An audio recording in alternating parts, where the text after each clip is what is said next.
Krishna şuurunda Tanrıya sədaqətlə xidmət edən hər bir adam, böyük müdriklərin bütün yaxşı keyfiyyətlərinə malik olduğu halda, transendental səviyyədə olmayan şəxs əqli uydurmalarında sığınacaq tapdığı üçün yaxşı məziyyətlərə malik deyil.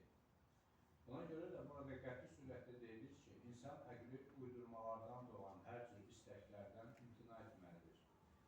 Belə hissi istəklər süni yolla dayandırıla bilməz. Əgər insan Krishna şuurunda məşğuldursa, artıq zəhmət çəkmədən onun hissi istəkləri öz-özünə sıradan çıxır. Buna görə də tərəddüdsüz olaraq Krishna şuurunda məşğul olmaq lazımdır.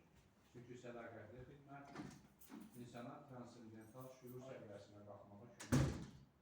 Tanrıya əbədi xidmətçi olduğunu dərk etdiyi üçün yüksək inkişaflı can həmişə özündə məmnun qalır.